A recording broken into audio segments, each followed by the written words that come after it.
The black sedan makes its fourth pass. Aisha Howard doesn't look up from her camera viewfinder, but her peripheral vision tracks the vehicle as it crawls along the coastal road above Haeundae Beach. March mornings in Busan are cold, nearly empty. Vendors haven't finished setting up their pojangmacha stalls. Tourists are still asleep in their hotels. The kind of solitude she thought would feel safe. She lowers the Canon, checks the memory card. 47 photos of waves crashing against volcanic rock. None of them matter. What matters is the encrypted folder on the laptop back in her Airbnb. Ocean Eyes, 3 years of evidence. Data trafficking networks. Tourist surveillance sold to the highest bidder. Names, shell companies, financial trails connecting legitimate tech firms to kidnapping operations across Asia. The sedan stops. 2 men exit. Dark suits, wrong for a beach at dawn. One pulls out a phone, doesn't make a call, just holds it, pointed at her. The second man starts walking down the beach access ramp, hands in pockets, gait too casual to be genuine. Aisha's pulse kicks up. She worked corporate security analysis for 8 years before she became a whistleblower. She knows operational patterns. This is encirclement, classic 3-point approach. She spots the third man emerging from behind a shuttered cafe, carrying a plastic crate of energy drinks, tourist vendor disguise so obvious it would be funny if her throat weren't closing. 20 meters to the waterline. The sea is rough today, current pulling visibly outward. She grew up in Charleston, spent 5 summers as a beach lifeguard. She knows rip currents. She knows what that water can do. Miss, you need help? The drink vendor, too close now, accent wrong, Mandarin inflection under Korean words. Aisha doesn't answer. Her backpack holds her passport, phone, external hard drive with the backup. 10 pounds. It'll drag her down, but she can't leave it. She runs. Shouts erupt behind her. Sand shifts under her sneakers, slowing her down. She hears them closing the gap. 15 meters. 10. The foam line. Her feet hit shallow water and she lunges forward, diving under the first wave. Cold slams into her skull. She surfaces, gasps, swims hard, parallel to shore first, lifeguard training kicking in, then angles out. 50 meters. 70. She just needs distance. Someone will see. Someone will call the police. She just needs to stay away until... The current hits like a fist. It's not natural. It's not a normal rip.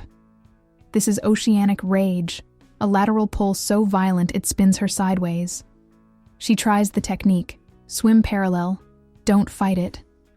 But the water doesn't care about technique. Waves shove her head under. The backpack becomes an anvil. Her lungs scream. Panic, real animal panic, detonates in her chest. She always controlled the sea. Now the sea is killing her. On the coastal road, Kang Hyun-jin ends a conference call about optimizing municipal surveillance infrastructure integration when movement on the beach catches his eye. A woman running, 3 men chasing. She hits the water at full speed. Sajangnim will be late for the 9 a.m. board meeting. Hyun-jin is already out of the Mercedes, dress shoes off, jacket dropped on asphalt. He runs. Park Ji-woo, head of corporate security, curses and follows. Hyun-jin hits the water and the cold punches his lungs empty. He's a decent swimmer, mandatory for a man whose empire builds coastal smart cities. But this current is monstrous. He sees her 50 meters out, head disappearing under waves. He swims harder. When he reaches her, she's barely conscious, arms still thrashing weakly. He hooks an arm across her chest, lifeguard carry, and kicks toward shore. The current fights him every meter. His shoulders burn. His vision tunnels. Ji-woo meets them in the shallows, pulls them both onto sand. Aisha coughs seawater, rolls onto her side, retches. Her first words gasped between heaves. My backpack. Don't let them find it. Hyun-jin looks up. The 3 men are gone. The black sedan is gone. But the beach isn't empty anymore. A street vendor is filming on a cell phone. By noon, the video will have 8 million views. and neither of them knows that the water that almost killed them both is the shallowest danger they'll face. If the most powerful CEO in South Korea saved your life, but his company paid for your death, would you trust him or destroy him? Subscribe so you don't miss the next twist in a story where love, lies, and corporate empires collide in ways that will leave you breathless. Aisha wakes in a hospital room so white it hurts. The first thing she does is check her wrist. No IV. Good. The second thing, her backpack. It sits on a chair across the room, soaked and dripping onto tile, but intact. Her hands shake as she unzips it. Passport. There. External hard drive in a waterproof case. There. Phone. Dead but retrievable. She exhales. You're awake. She whips around. A man stands in the doorway. Tall, early 40s, black hair slicked back, wire-rimmed glasses catching fluorescent light. Charcoal suit, no tie, top button undone. He looks like every corporate executive she's ever profiled. Polished, controlled, dangerous in the way that money makes men dangerous. Who are you? Her voice is raw from seawater. Kang Hyun-jin, I pulled you out of the ocean. Aisha's mind catalogs details. Expensive watch, tailored suit that fits too well to be off the rack, posture that commands space without aggression. Chaebol. Has to be. Thank you. She means it, but her tone stays flat. Gratitude is a debt, and she's done being in debt to powerful men. The doctor says you can leave tonight. You were lucky. Lucky. She laughs, bitter. Is that what we're calling it? Hyun-jin steps into the room, hands in pockets. You ran into the ocean. 3 men were chasing you. That's not luck. That's desperation. She goes still. You saw them? My head of security has the CCTV footage. Black sedan, no visible plates, professional coordination. They weren't tourists. Aisha's pulse hammers. She forces her face neutral. Maybe they wanted my camera. Expensive equipment. Then why did you say, don't let them find my backpack? Not help me, not call the police. Just that. She holds his gaze. I was in shock. You were terrified. He pulls a business card from his pocket, sets it on the bedside table. If you're in trouble, I can help. My company has resources. Your company. She picks up the card. Kang Hyun-jin, CEO, Kang Urban Infrastructure and Technology Group. You build smart cities, surveillance, data integration. Yes. Then you're the last person I'd ask for help. His expression doesn't change, but something flickers behind the glasses. Curiosity, maybe. Or offense. Why? Because men like you don't help for free. There's always a price. Hyun-jin is silent for a moment. Then, the price is that you don't die. I think I already paid it. He turns and leaves. Aisha waits 30 seconds, then opens her phone with shaking hands. It powers on. Waterproof case earned its cost. She opens an encrypted messaging app. 1 contact. S. Marshall.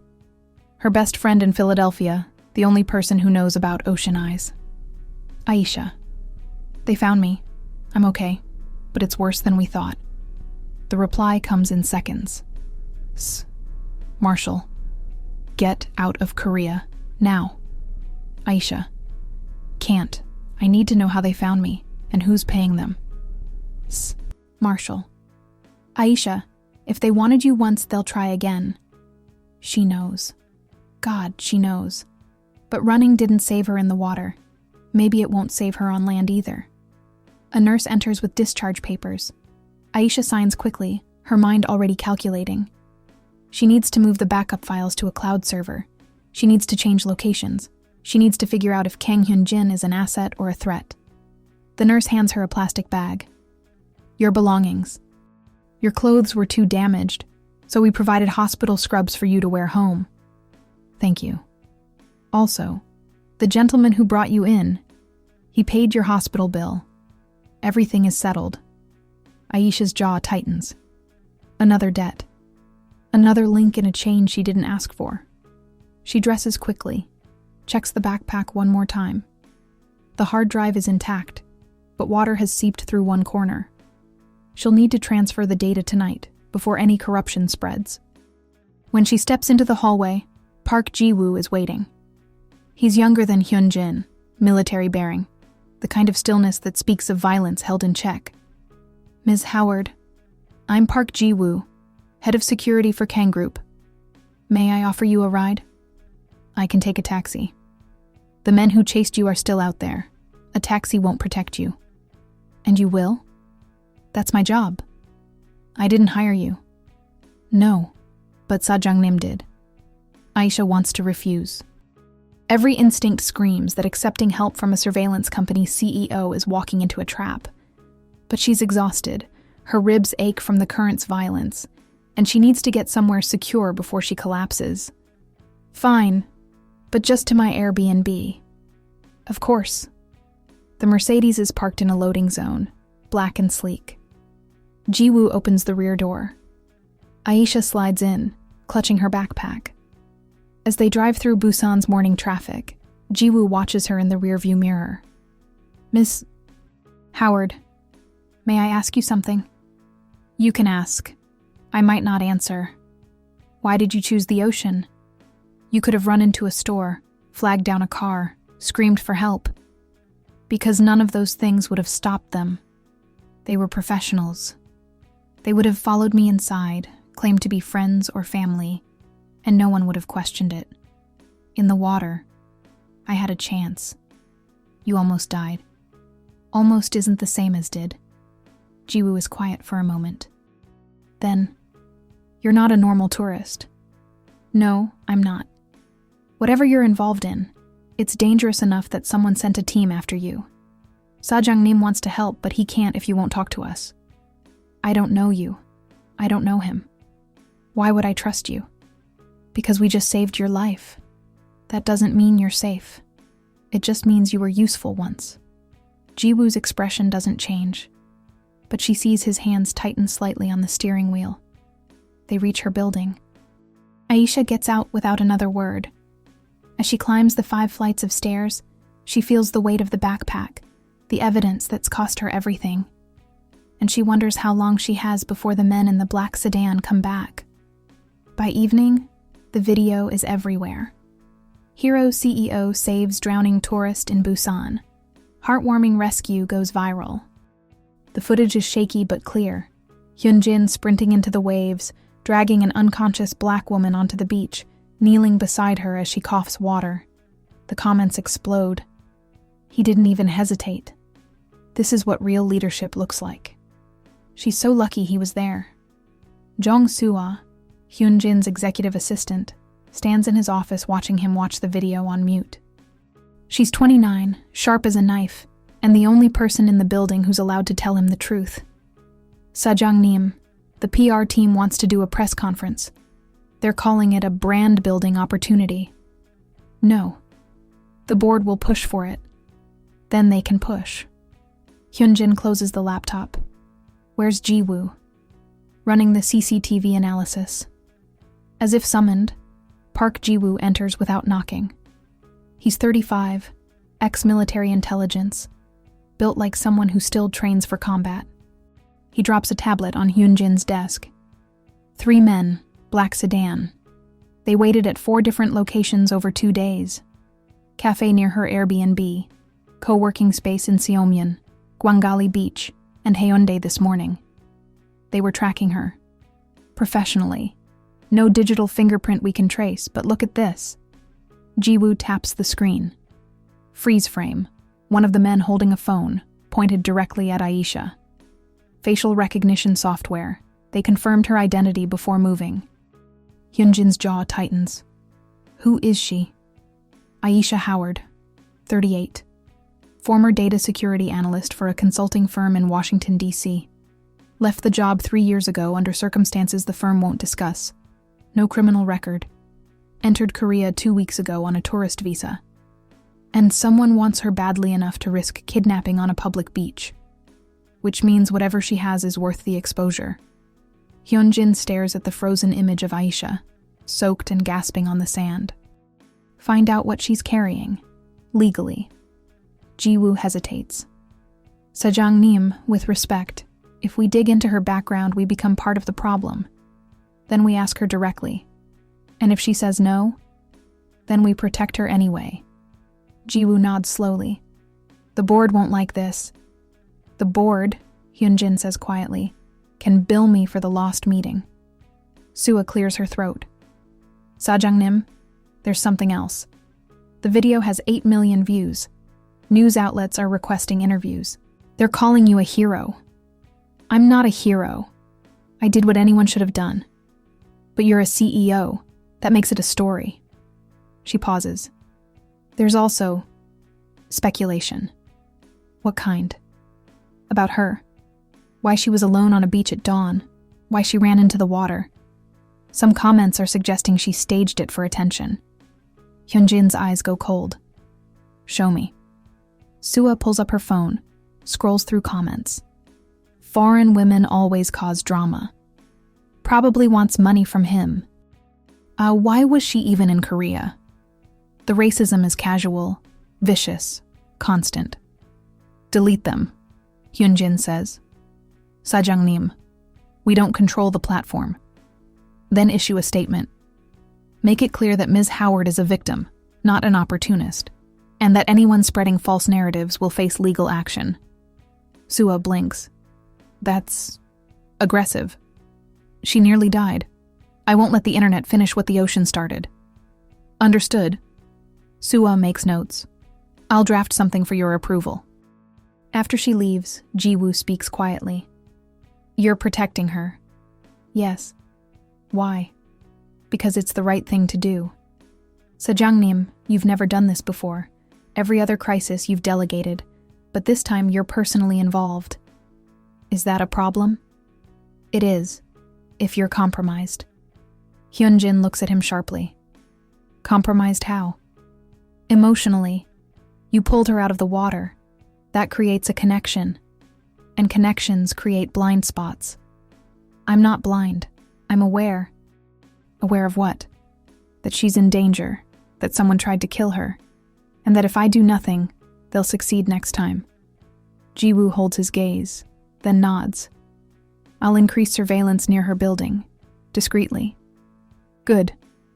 After Jiwoo leaves, Hyunjin returns to the video. He watches it again, frame by frame. The moment he sees her in the water. The decision to run. The cold shock of the ocean. The weight of her body as he dragged her to shore. He remembers her first words. My backpack. Don't let them find it. Not thank you. Not help. Just that. A woman who, even half drowned, knew her priorities. He wants to know why. Aisha's Airbnb is a studio in Gwangan-dong, 5th floor, no elevator. She climbs the stairs slowly, ribs aching from the current's violence. The door is locked. No signs of forced entry. She still checks every corner before she opens her laptop. Ocean eyes. Folder. 1,847 files. Spreadsheets tracking data. Purchases from anonymized tourist mobility datasets. Shell companies in Macau, Singapore, Hong Kong. Financial trails connecting legitimate tech firms to criminal networks. And photos. Dozens of women, mostly solo travelers, flagged as high-value targets based on their routes, hotel bookings, social media activity.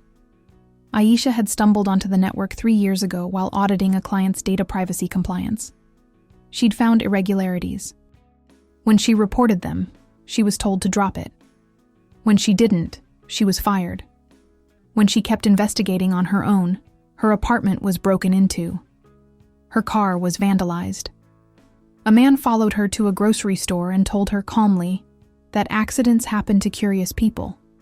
So she ran, and she kept digging. Now she has enough evidence to dismantle a network that moves an estimated $2 billion annually. But evidence means nothing if she's dead. Her phone buzzes. Unknown number. She almost ignores it. Then she remembers Hyunjin's card. Unknown. This is Kang Hyunjin. If you're hungry, there's a Jimdak place 2 blocks from your building. I'll be there at 8.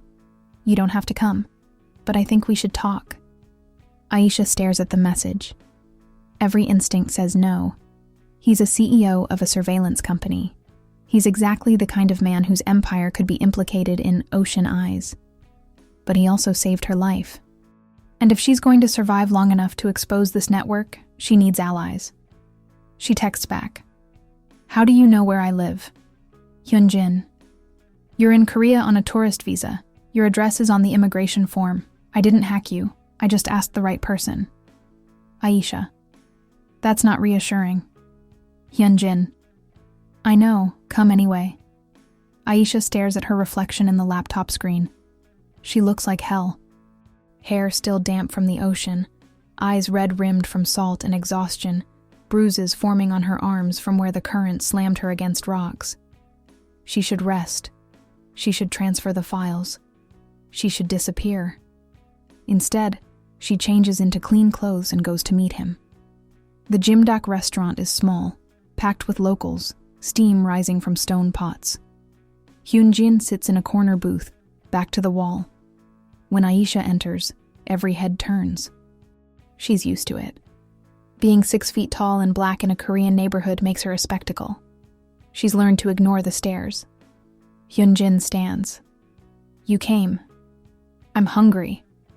She slides into the booth. He orders for both of them without asking. Normally that would irritate her, but she's too exhausted to argue.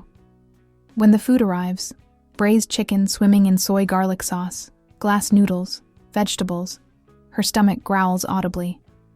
They eat in silence for 2 minutes. Then Hyunjin says, Why did you run into the ocean? Why do you care? Because 3 men tried to kidnap you, and I need to know if they'll try again. Why does that matter to you? Because I pulled you out. That makes you my responsibility. Aisha's fork stops halfway to her mouth. I'm not your responsibility. I'm not anyone's responsibility. Fine. Then think of it as selfish pragmatism. If you get killed, the media will ask why the hero CEO didn't do more. My brand suffers. I'd rather avoid that. She almost smiles. At least you're honest about the optics. I try to be. He removes his glasses, cleans them with a napkin. Without them, his face looks younger, less severe. What's in the backpack? Proof. Of what? That the tourism industry is a hunting ground, and tech companies are selling the maps. Hyunjin goes very still. Explain. Aisha sets down her fork. Data brokers buy anonymized location data from apps, hotels, transit systems. They repackage it, sell it to marketers. Except some buyers aren't marketers. They're networks that identify vulnerable travelers, solo women, people without local contacts, and they sell that targeting data to kidnapping operations. The victims get ransomed, trafficked, or killed. The data brokers make millions and claim ignorance because the data was anonymized. Except it's not. You can de-anonymize anyone with enough data points. You have proof of this? 3 years' worth. Financial records, victim testimonies, shell companies that connect back to real firms. Which firms? She meets his eyes. If I tell you that, and you're connected to any of them, I'm dead. Hyunjin leans back. You think I'm part of it? I think you run a surveillance company. That makes you adjacent. We don't sell customer data. Ever. Not directly, but subsidiaries, partners, contractors. She shakes her head. The network I'm tracking doesn't operate in the open. They hide behind 6 layers of shell companies. You could be funding them and not even know it. Hyunjin's expression is unreadable. Then, if that's true, I want to know. Why? Because if my company is connected to this, even indirectly, I'll burn every bridge necessary to stop it. You'd destroy your own empire? If it's built on bones? Yes. Aisha searches his face for deception. She's spent years profiling corporate executives, learning to spot lies. All she sees is cold, focused anger. Prove it, she says. How? Audit your subsidiaries. Full financial transparency. If you find a connection to Macau-based shell companies or any entity buying anonymized tourism data, you shut them down. Publicly. And if I do, you'll trust me? I'll consider it. Hyunjin extends a hand across the table. Deal. She doesn't shake. One more condition. You don't tell anyone what I just told you. Not your security team, not your assistant, not your board. If this leaks, I disappear. Agreed. She shakes his hand. His grip is firm, warm. For the first time since she hit the water, Aisha feels something other than fear. It might be hope, or it might be the beginning of a mistake. Before they leave, Hyunjin asks one more question. Why Korea? If you're investigating an international network, why come here? Aisha hesitates. Then, because one of the shell companies, Pacific Mobility Insights, has financial ties to South Korean tech firms. I traced payments to 3 different companies based in Seoul and Busan. I came here to identify them. And did you? I was getting close. That's why they came after me. Do you have names? Partial. One is definitely in the tourism analytics sector. Another does urban surveillance integration. She pauses. Like your company. The words hang between them. Ms. Howard. Aisha. Aisha. I swear to you, if Kang Group is involved, I will expose it myself. Why would you do that? It could destroy you. Because some things matter more than money. She wants to believe him. But she's been burned before by powerful men who said the right things. I'll wait for the audit results, she says. They part outside the restaurant. As Aisha walks back to her Airbnb, she doesn't see the man in the parked car across the street, camera pointed at her. But Park Ji-woo does. He makes a call. Sajangnim, we have a problem. Someone's watching her. The next morning, Jong-sua appears at Aisha's Airbnb with a keycard and an address. Sajangnim arranged a company apartment for you. Secure building, 24-hour security, better location. Aisha crosses her arms. I didn't ask for that. He knows. He's offering anyway. Why? Sua's professional smile doesn't waver, but her eyes are sharp. Because the alternative is you staying in a 5th-floor walk-up with no security cameras and a landlord who doesn't ask questions. If those men come back, no one will hear you scream. Aisha hates that she's right. The apartment is in Marine City, a high-rise district of glass towers overlooking the ocean. 32nd floor. Floor-to-ceiling windows. Furniture that costs more than her car. It's beautiful. It's also a cage. There's a guard at the lobby desk, Sua explains. Biometric keycard access. Sajangnim's security team will run periodic checks. So I'm being watched. You're being protected. Those aren't the same thing. Sua's expression softens slightly. No, they're not. But right now, this is the best option you have. Aisha walks to the window, looks down at the city. From up here, everything looks clean, orderly, safe. She knows better. Tell your boss I said thank you, and that I don't like owing favors. He doesn't consider it a favor. He considers it damage control. For his brand? For his conscience. Sua leaves. Aisha unpacks her backpack, sets the external hard drive on the kitchen counter. She stares at it for a long time. Then she opens her laptop and starts digging into Kang Urban Infrastructure and Technology Group. If Hyunjin is serious about auditing his empire, she's going to make sure he doesn't miss anything. She starts with public records, corporate filings, subsidiary lists, partnership agreements. The Kang Group has 17 subsidiaries, ranging from construction to data analytics to smart city infrastructure. One name jumps out: Haedong Analytics. Tourism data aggregation, founded 6 years ago, reports filed irregularly, client list redacted. Aisha's instincts flare. She cross-references Haedong with her Ocean Eyes files, no direct match. But the business model is identical to 3 other companies she's identified as network suppliers. She makes a note. Sends an encrypted email to S. Marshall. Aisha. Found a potential lead. Haedong Analytics. Can you run financials on your end? S. Marshall. On it. But Aisha, you need to be careful.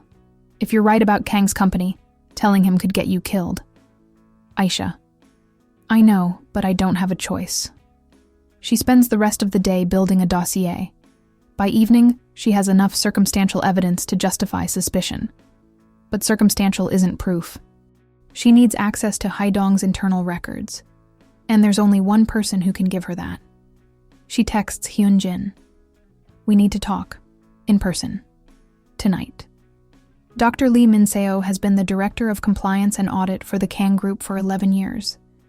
She's seen 3 CEOs, 2 major scandals, and countless attempts to bury inconvenient truths. She's also the only senior executive who still believes the company can be saved.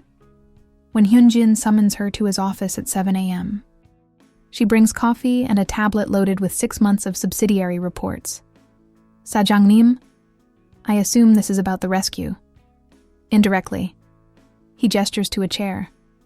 I need a full audit of every subsidiary that handles data, especially location data, tourism analytics, or third-party data sales. Min-seo's eyebrows rise. That's 80% of our business. I know. The board will fight this. Let them. She sets down her coffee. What am I looking for? Shell companies. Offshore accounts.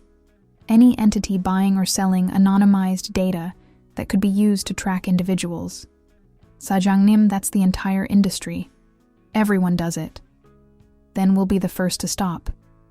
Min-seo studies him. She's seen Hyunjin angry before, at incompetence, at waste, at missed opportunities. But this is different. This is moral fury. What happened? I met someone who showed me what our data is used for. And if she's right, we're complicit in kidnapping. Min-seo goes pale. Do you have proof? Not yet. That's why I need the audit. If I find something, it could destroy the company. If we don't find it, it could destroy lives. She nods slowly. I'll need full access. No executive interference. You have it. And legal protection. If I expose something, I'll be the target. I'll put it in writing. Min-seo opens her tablet, starts making notes. There's one subsidiary I've been concerned about for months. Haidong Analytics. They always deliver reports late, data incomplete. When I push, I get vague answers about proprietary client confidentiality. What do? Tourism data aggregation. They buy anonymized location data from apps and transit systems, then sell insights to marketing firms. Who are their clients? That's the problem. The client list is redacted in every report. I've asked 4 times. Every time I'm told it's commercially sensitive. Hyunjin's jaw tightens. Get me that list. Today.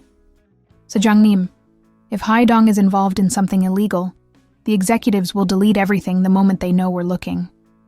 Then don't tell them. Seize the servers. Forensic audit. I'll authorize it under emergency compliance review. Min-seo hesitates. This will cause a war inside the company. I know. He meets her eyes. Do it anyway. Min-seo leaves with purpose. Hyunjin sits alone in his office, staring out at the Seoul skyline. His father built this empire from nothing. 40 years of work, sacrifice, strategic brilliance. And if Aisha is right, it's all tainted. He thinks about legacy, what it means, what it costs. His phone rings. It's Aisha. I need to see you. Tonight. Where? The apartment. 8 p.m. Come alone. When Hyunjin arrives at the Marine City apartment, Aisha has transformed the dining table into a war room. Laptop, documents, printed spreadsheets, photos. A map of Asia with red pins marking cities. Macau, Hong Kong, Singapore, Manila, Bangkok, Seoul, Busan. What is this? He asks. This is the network. She gestures to the map. Shell companies in every city, financial flows moving through multiple layers. And at the center, Pacific Mobility Insights, based in Macau. She pulls up a spreadsheet. Pacific Mobility buys location data from at least 14 suppliers across 6 countries. They aggregate it, refine it, and sell targeting packages to criminal networks. Each package includes travel itineraries, hotel bookings, social media activity, and predictive movement patterns. Basically, a hunting manual. Hyunjin stares at the data. How much are they moving? Estimated $2 billion annually. But that's just Pacific Mobility. There are at least 3 other networks operating the same model. Who are the suppliers? Aisha slides another document across the table. That's the problem. Most are shell companies that don't list their real owners. But I've traced payment flows back to legitimate firms, and one of them is yours. She taps a highlighted line. Haedong Analytics, $14 million over 3 years. Hyunjin's face goes white. That's not possible. It's public record, buried in financial filings, but there. Haedong sold data to Pacific Mobility, repeatedly, explicitly. Dr. Lee is auditing them right now. Good. Because if she finds what I think she'll find, your company enabled the kidnapping of at least 50 women. Maybe more. Hyunjin sits down heavily. 50. That's a conservative estimate based on the targeting packages I've identified. The actual number could be triple that. And I didn't know. No? But you profited. The words are brutal, factual. Hyunjin closes his eyes. What do you need from me? Full cooperation, internal records, email trails, financial audits. Everything, Doctor. Lee finds, you give to me, and then we take it to prosecutors. That will destroy Kang Group. Yes. It will destroy me personally. Lawsuits, investigations, criminal liability. Yes. And you think I should do it anyway? I think you don't have a choice. Not if you meant what you said about burning bridges. Hyunjin opens his eyes. If I do this, dozens of people lose their jobs. Shareholders lose millions. My family's legacy becomes synonymous with corruption. And if you don't, the next woman dies, and the one after that. And you get to keep living comfortably, knowing you could have stopped it. He stands, walks to the window. The city glitters below, oblivious. My father built this company to create jobs, to build infrastructure, to make cities safer, smarter, better. Your father's company also sold data that got women killed. He didn't know. That doesn't make them less dead. Hyunjin turns. You're not giving me an out. There isn't one. There's only the choice. Do the right thing and lose everything, or protect yourself and let it continue. That's not a choice. That's extortion. No. Extortion is what Pacific Mobility does. This is accountability. They stare at each other. Finally, Hyunjin says, I'll do it. Full transparency. Whatever Dr. Lee finds, it goes public. Even if it destroys you. Even then. Aisha exhales. She didn't realize she was holding her breath. Thank you. Don't thank me. If I'd been paying attention, this never would have happened.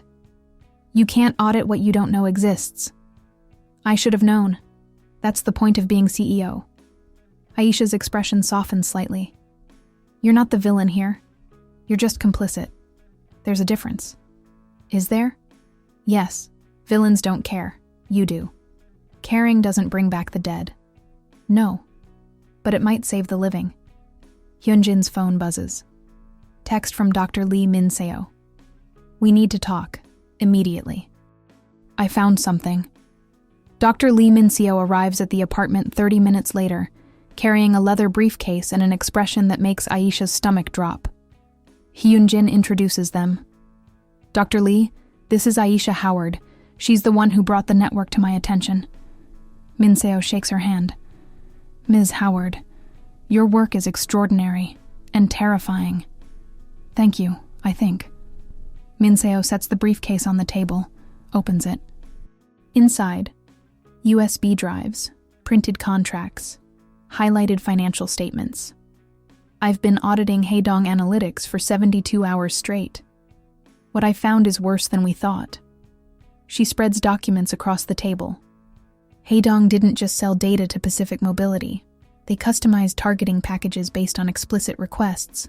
Look at this email. She shows them a printout. From Chen Wei, Pacific Mobility Insights. 2. Kim Sang-ho, Haedong Analytics. Subject: Q2 targeting requirements. We need updated packages for the following demographics. Solo female travelers ages 25-45 fads. Limited local contacts. No family friends in destination city. Extended stays, 7+ days. Social media activity indicating wealth, luxury hotels, dining, shopping. Preference for travelers from US, UK, Australia. Payment upon delivery. Aisha feels sick. They knew, she whispers. They knew exactly what they were selling. Min Seo nods. And they did it for 3 years. $14 million in total sales. At least 60 confirmed targeting packages. 60 women, Aisha says, that we can document. There may be more. Hyunjin's hands curl into fists. Who signed off on this? Kim Sang-ho, CEO of Haedong. But he didn't act alone. Look at this. She shows them an internal memo. From SIS, VP Choi, Kang Group Corporate Office. 2. Kim Sang-ho, Haedong Analytics. Subject: Pacific Mobility Contract. Proceed as discussed. Ensure client anonymity in all reports. No detailed records in quarterly filings. This is commercially sensitive and must remain confidential. Hyunjin stares at the memo. Choi knew. Choi facilitated. Min Seo corrects. He protected Haedong from internal scrutiny, and he's not the only one. I found similar memos from Director Han and Executive Advisor Jung. All of them knew Haedong's client list was questionable. All of them chose to look away. How many executives are implicated? At Haedong? 3. At Kang Group Corporate? 5. And that's just what I can prove from emails and financial records. Aisha counts in her head. 8 people. 8 people knew women were being hunted, and they did nothing. Worse, Min Seo says. They profited. Hyunjin stands abruptly, walks to the window. His reflection in the glass looks like a stranger. What do we do? He asks quietly. Min Seo answers. Legally, we have 2 options. 1, settle quietly, pay victims, shut down Haedong, fire the implicated executives, and bury this under NDAs. No publicity, no prosecution, no scandal. And option 2? Full disclosure. We hand everything to prosecutors. We cooperate completely. We face criminal investigations, civil lawsuits, and public destruction, but we also ensure that everyone responsible faces consequences. Which do you recommend? Min Seo is silent for a moment. Then, professionally? Option 1. It protects the company, the shareholders, the employees who had nothing to do with this. And personally? Option 2. Because I have a daughter, and I want her to grow up in a world where companies can't buy their way out of murder. Aisha speaks. There's no option 1, not anymore. Both of them look at her. I have copies of everything Dr. Lee just showed you. If you try to bury this, I go public independently. You won't control the narrative. You'll just look like you tried to cover it up. Hyunjin turns. You'd expose this even if it destroys me? Yes. Why? Because 50 women are dead, and the only thing worse than the people who killed them are the people who could have stopped it and chose not to. He holds her gaze, then nods. You're right. He turns to Min Seo. Option 2. Full disclosure. Prepare a dossier for the public prosecutor's office. I want every document, every email, every financial record. And I want a list of every victim we can identify. We're going to contact their families personally. Min Seo's eyes widen. Sajang Nim, that's the minimum we owe them. The board will remove you. Let them try. The scandal breaks at 6 a.m. Not the one Hyunjin planned. The one the media invented. Hero CEO's secret affair, mystery woman spotted entering company apartment. The photo is grainy but clear. Aisha, carrying her backpack, entering the Marine City high-rise. The headline writes itself. By 9 a.m., Online comments are vicious. Of course he saved her. She was already his girlfriend. Foreign women always trap rich Korean men. She probably staged the whole thing. Aisha sees the article on her phone and feels the world tilt. She's been here before. When she was fired, when her reputation was destroyed, when anonymous strangers decided she was a liar, a troublemaker, a woman who asked for it. She thought Korea would be different. She was wrong. At 10 a.m., she storms into Hyunjin's office without an appointment. Sua tries to stop her. Aisha ignores her. Hyunjin is on a call. He sees her face and hangs up immediately. You saw the article. You turned me into the hero CEO's exotic mistress. Her voice shakes with fury. Do you understand what you've done? I can't go outside without being photographed. I can't use my real name without being Googled. You said you'd protect me. Instead, you made me a target all over again. I didn't leak the photo. But you put me in that apartment. You gave them the story. I gave you a safe place to stay. Safe? She laughs, bitter. I'm being called a whore in 3 languages. That's not safe. That's a different kind of violence. Hyunjin stands, comes around the desk. I'll issue a statement, clarify the situation. And say what? She's not my mistress? She's just a random woman I'm obsessed with protecting? That'll go over great.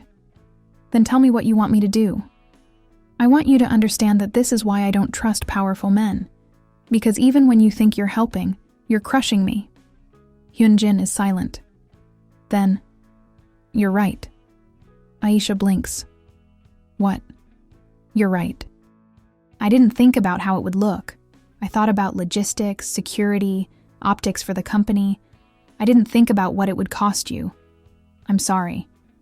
The apology is so direct it disarms her. I'm still furious. I know. I'm going to fix this my way. How? I'm giving an interview. Independent journalist. I'm going to tell the truth about why I'm in Korea and what I'm investigating. No more hiding. That'll make you a bigger target. I'm already a target. At least this way, I control the narrative. Hyunjin studies her. If you do this, I'll back you publicly. Full support. Why? Because you're right. And because I'm tired of letting other people write the story. Aisha holds his gaze. You realize this will destroy you? Only if I deserve it. She almost believes him. There's something else, she says. The comments aren't just sexist. They're racist. People are calling me a gold digger, a scammer, a parasite, all because I'm black. And your PR team hasn't said a word. Hyunjin's expression hardens. Show me. She pulls up her phone, scrolls through comments. He reads in silence, jaw tightening with each one. I'll address this. Today. Publicly. It won't stop them. No, but it will make it clear where I stand. And where's that? With you. The words hang between them. Aisha wants to be angry. She wants to stay furious. But something in his eyes, quiet resolve, moral certainty, breaks through her defenses. Don't make promises you can't keep, she says quietly. I'm not. Park Ji-woo knocks on Hyunjin's door at 11 p.m. Sejangnim, we have a problem. Another one? Ji-woo closes the door, locks it. The board hired an outside firm to investigate Ms. Howard. They want leverage. Leverage for what? To convince you to bury the Haidong scandal. They think if they prove she's unstable, a conspiracy theorist, or connected to criminal activity, you'll drop her and move on. Hyunjin's jaw tightens. Tell me you didn't participate. I didn't. But I was asked to. By who? VP Choi. He offered me a promotion and a bonus if I delivered a file that discredits her. What did you say? I said I'd consider it. Hyunjin's eyes go cold. Get out. Sejangnim, you chose the board over integrity. Get out of my office. I haven't chosen anything yet. Ji-woo's voice is calm. I came here to tell you because I need to know. Are you serious about this? Or is this a moral performance that ends when the pressure gets too high?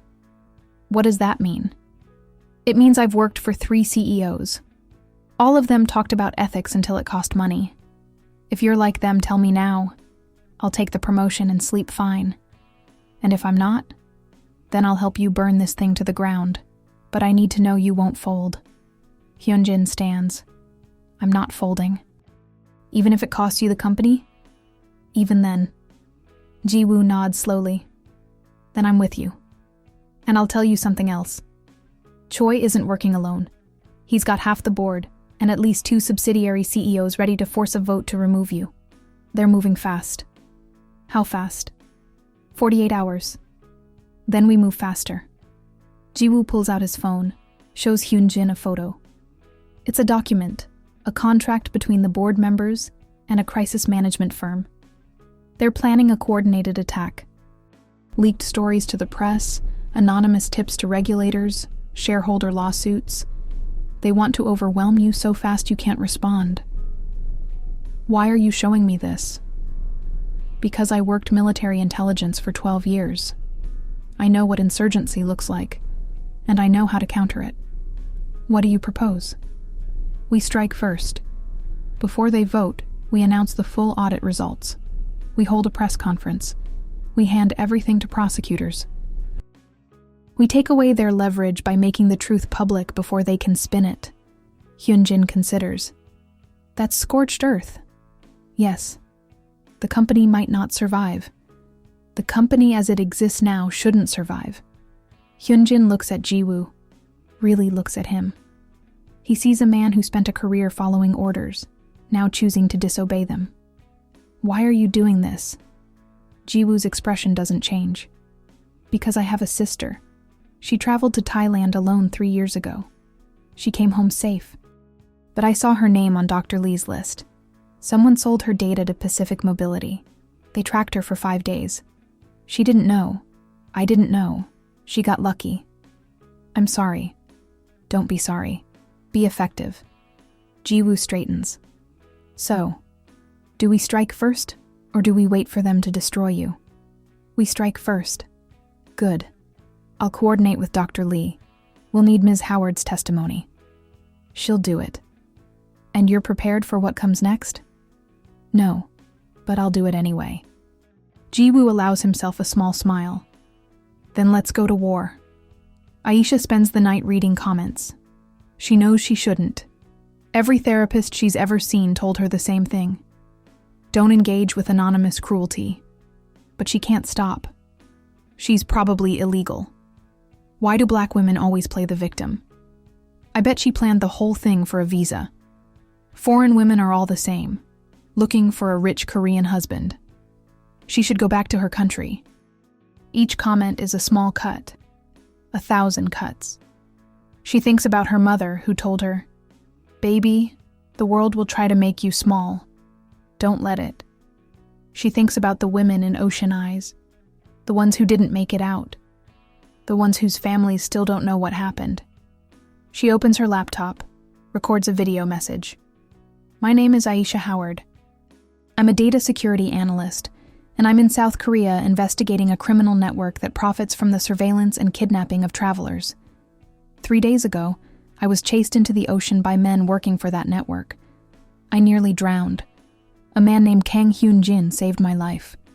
We are not dating. We are not having an affair. But we are working together to expose a system that treats human lives as products. She pauses, collects herself. If you're watching this and you've traveled alone, checked into a hotel, used a navigation app, your data has been bought and sold. Most of the time, it's harmless. But sometimes it's not. And the companies that profit don't care which one you are. They sell your location, your patterns, your vulnerabilities to the highest bidder. And when that buyer is a criminal network, you become prey. Her voice strengthens. I'm going to make them care. I have 3 years of evidence. Financial records. Victim testimonies. Shell companies connecting legitimate tech firms to kidnapping operations across Asia. And I'm going to expose every single one of them. If that makes me a target, so be it. If people want to call me a liar, a gold digger, a troublemaker, fine. I've been called worse. But I will not be silent. The women who died deserve better, and the women who are still alive deserve to know the truth. She leans closer to the camera. To the people saying I staged this for attention, I nearly died in that ocean. I felt the current pull me under. I thought I was going to drown alone while 3 men watched from the beach. If you think that's something anyone would choose, you don't understand survival. To the people saying I'm trying to trap a rich CEO, Kang Hyun-jin and I are not in a relationship. We are collaborators fighting the same system. And if you can't understand that men and women can work together without sex being involved, that says more about you than it does about us. And to the people leaving racist comments, saying I should go back where I came from, or that black women are always causing drama, I see you, and I refuse to let your hatred define me. I am here. I am valid. And I am not going anywhere. She takes a breath. If you want to help, share this video. Demand accountability from tech companies that sell your data. Support legislation that protects privacy. And if you've been a victim of data trafficking or know someone who has, contact me. You're not alone. She uploads it to her private YouTube channel. Within an hour, it has 10,000 views. Within 3 hours, 50,000. By morning, it's gone viral. And the men who tried to kill her are watching. The journalist is a woman named Yoon Ji-ah, early 30s, freelance investigative reporter with a reputation for taking down chaebols. She meets Aisha in a cafe in Nampodong, recorder on the table, notepad open. You understand that if I publish this, you'll be a target. I'm already a target. Not like this. Right now they think you're a tourist who got lucky. Once this airs, they'll know you're a threat. Good. Let them know. Gia smiles grimly. I like you. The interview lasts 2 hours. Aisha walks Gia through the entire investigation. How she discovered the network 3 years ago while auditing a client's data privacy compliance. How she was fired and threatened when she reported it. How she continued investigating independently. She explains the mechanics. Data brokers buying anonymized location data from apps, hotels, transit systems. The repackaging and resale to shell companies. The de-anonymization process that turns abstract data, points back into vulnerable human beings. The network I've been tracking moves approximately 2 billion annually, Aisha says. They identify solo travelers, mostly women, who fit specific profiles, limited local contacts, extended stays, social media activity indicating wealth. Then they sell targeting packages to kidnapping operations. Gia's pen doesn't stop moving. You have proof? 3 years' worth. Financial records tracing payments from shell companies to legitimate firms, victim testimonies, and internal communications showing executives knew exactly what they were selling. Including Korean companies? Yes. Specifically, a subsidiary of Kang Group called Haedong Analytics. They sold data to a Macau-based shell company for $14 million over 3 years. That data was used to target at least 60 women. And Kang Hyun-jin didn't know? Not initially, but his company profited. And now he's taking responsibility by ordering a full audit and cooperating with prosecutors. Why come forward now? Gia asks. Because hiding didn't save me. And because if I don't, the next woman dies. Do you think Kang Hyun-jin knew about Haedong? No, but his company profited. And he's choosing to expose it anyway, even though it could destroy him. That's more than most CEOs would do. Are you in love with him? Aisha laughs. I barely know him. But you trust him? I'm starting to. Why? Because he's willing to lose everything to do the right thing. That's rare. Gia sets down her pen. Ms. Howard, I need to tell you something. I've been investigating Kang Group for 2 years. They're not clean. There are rumors of bribery, environmental violations, labor abuses. If you align yourself with Hyun-jin, those issues become your issues. I'm not aligning myself with him. I'm using his resources to expose a criminal network. The public won't see it that way. They'll see a black woman defending a chaebol. You'll lose credibility. Then I'll lose credibility. But I won't lie. Hyun-jin is cooperating. He's chosen truth over self-preservation. That matters. Jia studies her. You really believe that? I do, and if I'm wrong, I'll be the first to say so. Jia nods slowly. All right, I'll publish tomorrow. But Ms. Howard, be ready. This is going to get ugly. It already is. The interview publishes the next morning under the headline, Data Trafficking, American Analyst Exposes Network Using Korean Tech Companies to Hunt Travelers. The article is thorough, devastating, undeniable. It names Haidong Analytics. It includes excerpts from the targeting emails. It quotes Aisha extensively and provides corroborating documentation. The response is immediate. Kang Group's stock drops 22% in the first hour. Protesters gather outside the headquarters. The prosecution announces a formal investigation, and Hyunjin's phone rings off the hook. VP Choi schedules an emergency board meeting. The vote to remove Hyunjin is moved up to that afternoon. The boardroom feels like a courtroom. 12 executives sit around a mahogany table. Hyunjin at the head. VP Choi directly across, expression triumphant. Sejongnim, your reckless decisions have cost this company billions in market value, Choi begins. Shareholders are furious. Clients are canceling contracts. The prosecution is investigating us for criminal activity. And all of this could have been avoided if you had simply handled the Haidong situation quietly. Quietly, Hyunjin repeats. You mean buried. I mean managed, like any responsible CEO would do. Managed by paying off victims and silencing witnesses? By protecting 40,000 employees whose jobs depend on this company's reputation? And what about the 60 women whose lives were destroyed because we sold their data? Choi's jaw tightens. That's regrettable, but it's not our fault.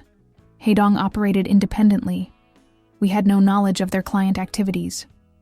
You approved the vendor contracts, Dr. Lee Min-seo interjects. She sits to Hyunjin's right, tablet open.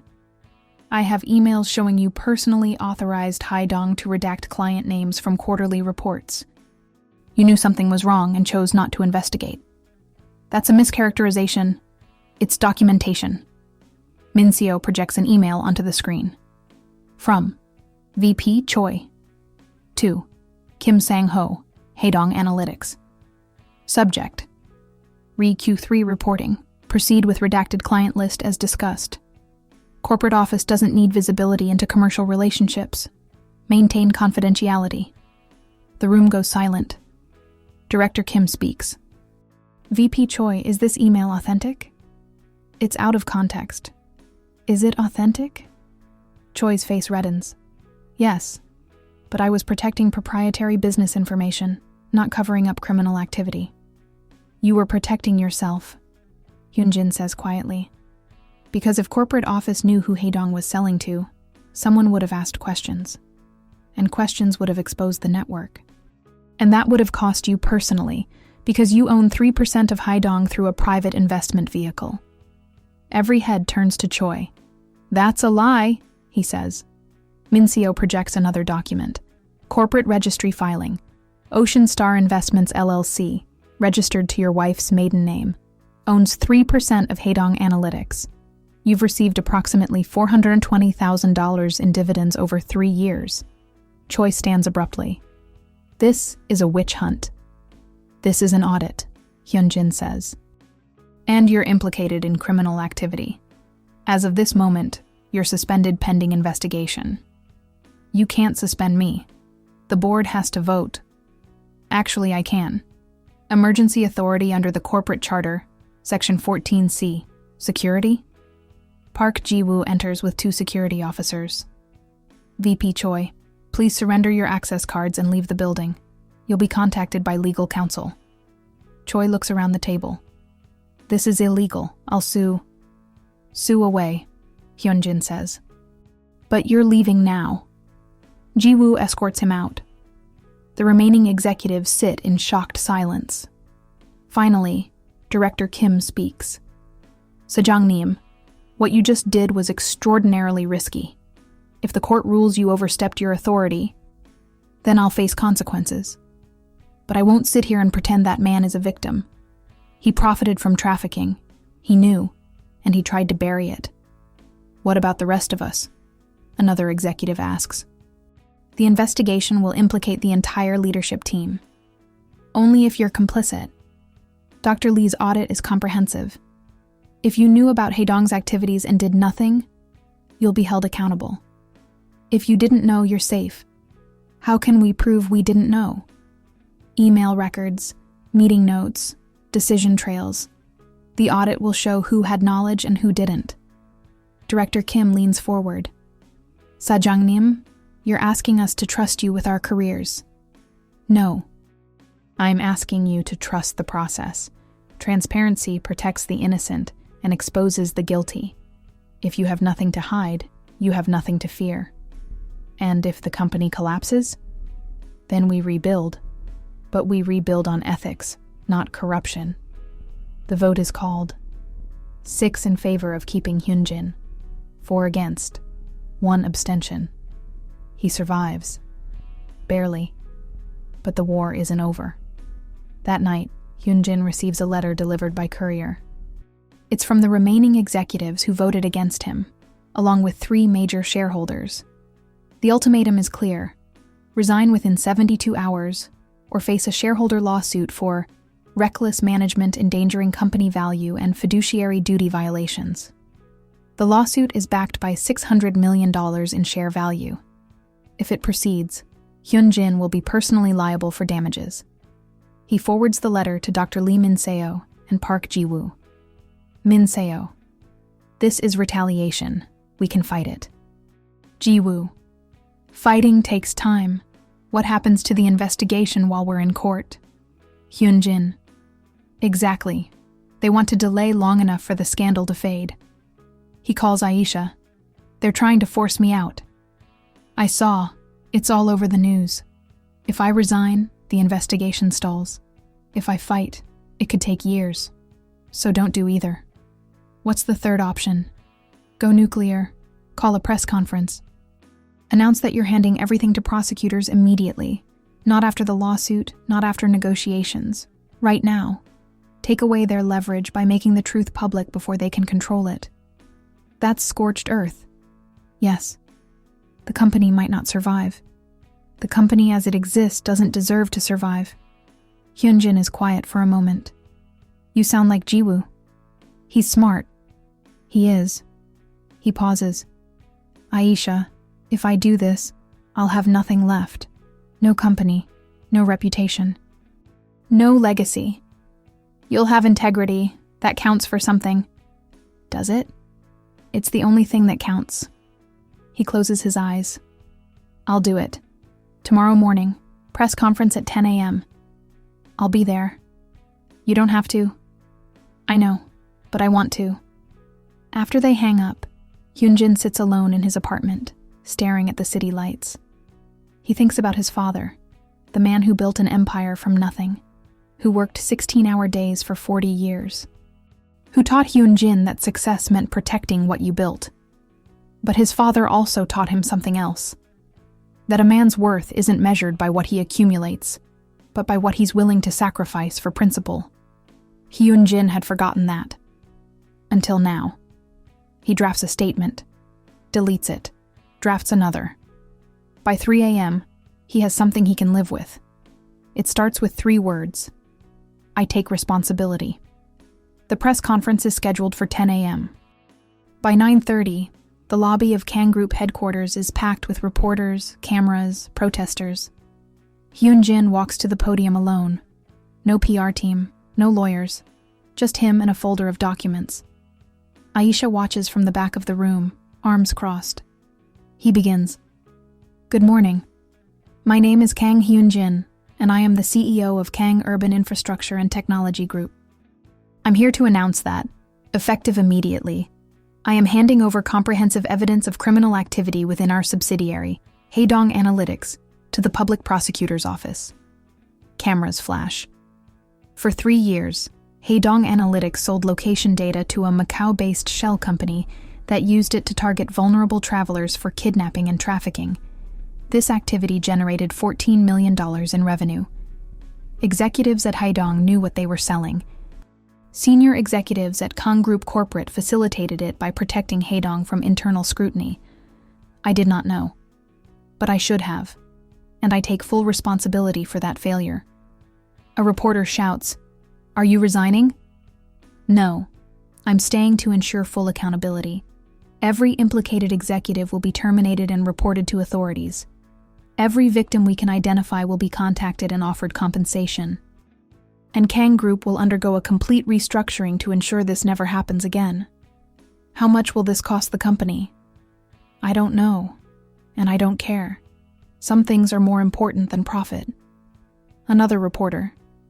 Shareholders are threatening to sue you personally. What do you say to them? Sue me. I'll cooperate fully. But I won't resign, and I won't settle quietly. The truth matters more than my career. What about the 60 women who were targeted? What do you owe them? Hyunjin's expression softens. Everything. I owe them justice, accountability, and a guarantee that this system will be dismantled. I can't bring back the ones who died, but I can make sure the people responsible face consequences. And I will. A voice from the back. CEO Kang. Is it true you're romantically involved with the American investigator, Ms. Howard? Hyunjin's eyes narrow. No. Ms. Howard and I are collaborators. She brought this network to my attention. She risked her life to gather evidence, and she deserves credit, not speculation about her personal life. Any journalist who continues to spread that narrative is complicit in the same dehumanization that enabled this network in the first place. Silence. One more thing, Hyunjin says. To the executives threatening to sue me, do it. But know that every legal filing you submit will be public record. Every deposition will be documented. You'll have to explain, under oath, why protecting profit was more important than protecting lives. I'll take that fight, will you? The press conference ends. Hyunjin walks off the stage to a cacophony of shouted questions. Aisha meets him at the side entrance. That was brave, she says. That was necessary. Still brave. They walk to the parking garage in silence. What happens now? Aisha asks. Prosecutors start building a case. We contact victims' families. The board probably tries to remove me again. Lawsuits, media circus, the usual. Sounds exhausting. It is. He stops, looks at her. But I'm not doing it alone anymore. That helps. I'm not your partner. I'm your collaborator. Is there a difference? Yes, collaborators can walk away. Are you planning to? Aisha considers. No, not yet. Good. They reach his car. Jiwoo is waiting, holding a tablet. Sajangnim, the prosecution wants to meet. Today. They're fast-tracking the investigation. Tell them I'm available. And the board scheduled another vote, tomorrow at noon. Let them vote. Sajangnim, you might lose this time. Then I lose, but at least I'll lose standing up. Jiwoo almost smiles. Understood. While Hyunjin testifies publicly, Dr. Lee Min-seo works in a secure room with prosecutors, handing over the final pieces of evidence. The lead prosecutor, a sharp-eyed woman named Prosecutor An, flips through documents with the precision of someone who's built a career on attention to detail. This dossier contains every transaction between Haedong Analytics and Pacific Mobility Insights, Min-seo explains. It also includes internal emails from senior executives acknowledging the targeting requests, financial records showing profit distributions, and victim impact statements from 12 women we've been able to contact. Prosecutor An looks up. 12? We've identified 60 targeting packages, but most victims don't know they were targeted. Many disappeared. Some died. Others survived but never reported it because they didn't know their data had been sold. How did you verify the 12? Ms. Howard's research. She cross-referenced targeting packages with missing persons reports, trafficking case files, and survivor testimonies from NGOs across Asia. The correlation is undeniable. Prosecutor An makes notes. This is extraordinary work. It's Ms. Howard's work. I just connected it to internal records. We'll need her testimony. She's willing, but she's also a target. The network is still operational outside of Korea. We'll provide protection. With respect, Prosecutor An, your protection won't stop a bullet if they decide she's too dangerous to leave alive. What are you suggesting? Accelerate the investigation. Arrest the key players before they can retaliate. Chen Wei in Macau is the linchpin. If you can flip him, he'll give you the entire network. Interpol has been trying to arrest Chen for 2 years. He's protected. Not anymore. I have financial records proving he bribed 3 Macau government officials. If you share that with Macau authorities through diplomatic channels, they'll move on him. Prosecutor An's eyebrows rise. You have evidence of bribery? Min Seo slides a USB drive across the table. Bank transfers, encrypted communications, meeting logs, everything. How did you get this? Ms. Howard. She's been investigating this network for 3 years. She knows where every body is buried. Prosecutor An inserts the USB drive into her laptop, scans the files. Her expression shifts from skepticism to astonishment. Dr. Lee, this is enough to bring down governments. It's enough to bring down a network that's killed over 100 women. Governments are secondary. Prosecutor An sits back. I'll need to brief the Minister of Justice. This is bigger than a corporate crime case. Then brief them. But do it fast. Every day we wait, more women are targeted. Understood. Prosecutor An closes the laptop. Dr. Lee, one more question. Why are you doing this? You could have buried this, kept your job, retired comfortably. Instead, you're risking everything. Min Seo is quiet for a moment. I have a daughter. She's 14. In 4 years, she'll be old enough to travel alone. And I want her to live in a world where that's safe, where companies can't profit from her vulnerability, where powerful men face consequences. She meets Prosecutor An's eyes. I can't build that world by staying silent. Prosecutor An nods slowly. I have a daughter too. She's 12. Then you understand. I do. Prosecutor An stands, extends a hand. Thank you, Doctor. Lee, for your courage. They shake hands, and the wheels of justice begin to turn. 3 days later, Kang Group announces the results of the full audit in a published report available to the public. The document is 247 pages long. It names 17 executives across Haidong Analytics and Kang Group Corporate. It details $14.3 million in illicit revenue. It identifies 63 targeting packages sold to Pacific Mobility Insights. And it includes a victim compensation plan totaling 50 billion won. The report doesn't minimize. It doesn't excuse. It documents everything. Within hours, 3 executives resign. 2 flee the country. 1 attempts to delete email records and is arrested for obstruction of justice. The public response is mixed. Some applaud Hyunjin's transparency. Others call it a publicity stunt. Victim advocacy groups demand more accountability. Shareholders file lawsuits. But the one thing no one can say is that he hid the truth. News outlets across Asia pick up the story. Korean Chaebol exposes own company's role in trafficking network. It's unprecedented. Aisha watches the coverage from her apartment, feeling something between vindication and exhaustion. Her phone rings. It's S. Marshall. Aisha, you did it. We're not done yet. But you exposed them, publicly, undeniably. Exposure isn't justice. Justice is arrests, convictions, systemic change. You can't do everything alone. I'm not alone anymore. You mean Hyunjin? I mean everyone. Dr. Lee, Park Ji-woo, Prosecutor An, Yoon Ji-ah. There's a whole team now. Do you trust them? Aisha considers. I'm learning to. That's progress.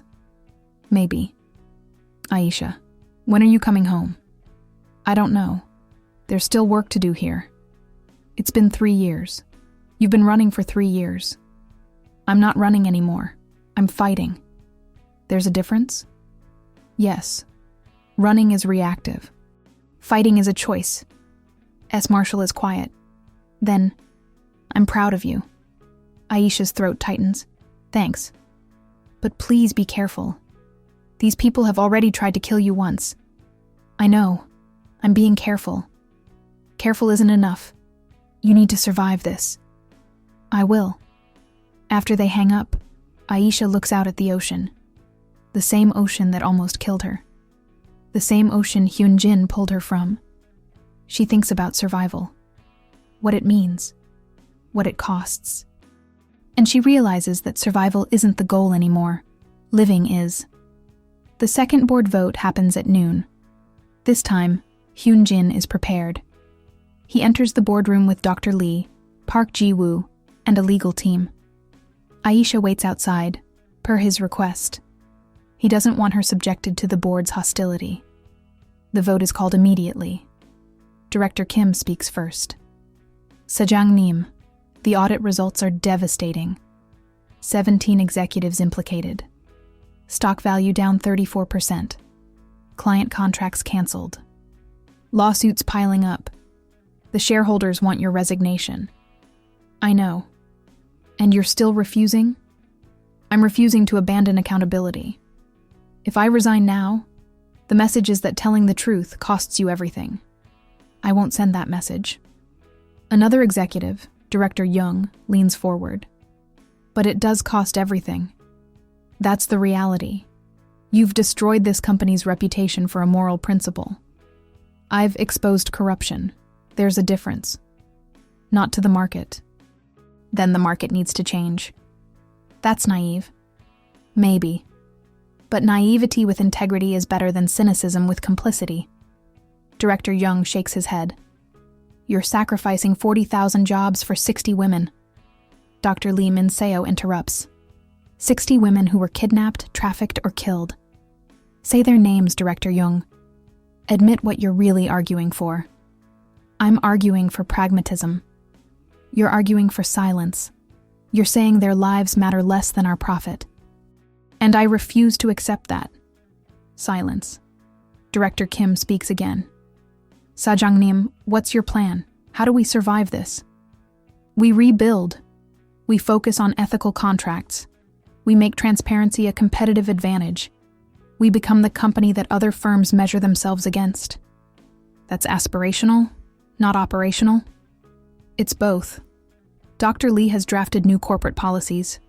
Every data contract must be approved by compliance. Every subsidiary must disclose client lists. Every employee must complete ethics training. We become the gold standard. And if it doesn't work, then we fail honorably, but we try. The vote is called. 7 in favor. 5 against. Hyunjin stays. But the opposition is louder this time. The executives who voted against him walk out immediately, releasing a joint statement condemning his reckless moralism. The media picks it up. Kang Group Board. Divided, CEO survives second vote but faces mounting pressure. Hyunjin doesn't read the headlines. He's too busy preparing for the next fight. The international arrests happen simultaneously across 4 time zones. Macau, Chen Wei, detained at the airport with forged documents and $3 million in cash. Hong Kong, 4 executives at a data brokerage firm. Singapore, 2 shell company directors. Philippines, a logistics coordinator who arranged transportation for victims. Chen Wei is extradited to South Korea within 48 hours. Macau authorities eager to distance themselves from the scandal. He's held in Seoul Detention Center, facing charges of human trafficking, money laundering, and organized crime. Prosecutor An offers him a deal. Full testimony in exchange for a reduced sentence. Chen considers for exactly 12 seconds. I want immunity. Not possible. Then I want 20 years maximum, eligible for parole in 12. 30 years. Parole in 20. 25. Parole in 15. Prosecutor An consults with her team. Then, 25 years. Parole in 18. But you give us everything. Names, financial records, operational details. Every company, every contact, every victim. Chen smiles coldly. You'll regret this. Why? Because once you know how deep this goes, you'll wish you'd stayed ignorant. Try me. Chen's testimony is recorded over 6 days. He names 43 companies across 9 countries. He provides financial records showing $2.3 billion in transactions over 5 years. He identifies operational hubs in Macau, Hong Kong, Singapore, Bangkok, and Manila. And he confirms what Aisha suspected. The network is bigger than anyone imagined. How many victims? Prosecutor An asks. Chen shrugs. I don't know. Hundreds. Maybe over 1,000. You don't know. I manage data, not people. Once the targeting package was sold, what happened next wasn't my concern. You didn't care? I cared about profit. Everything else was noise.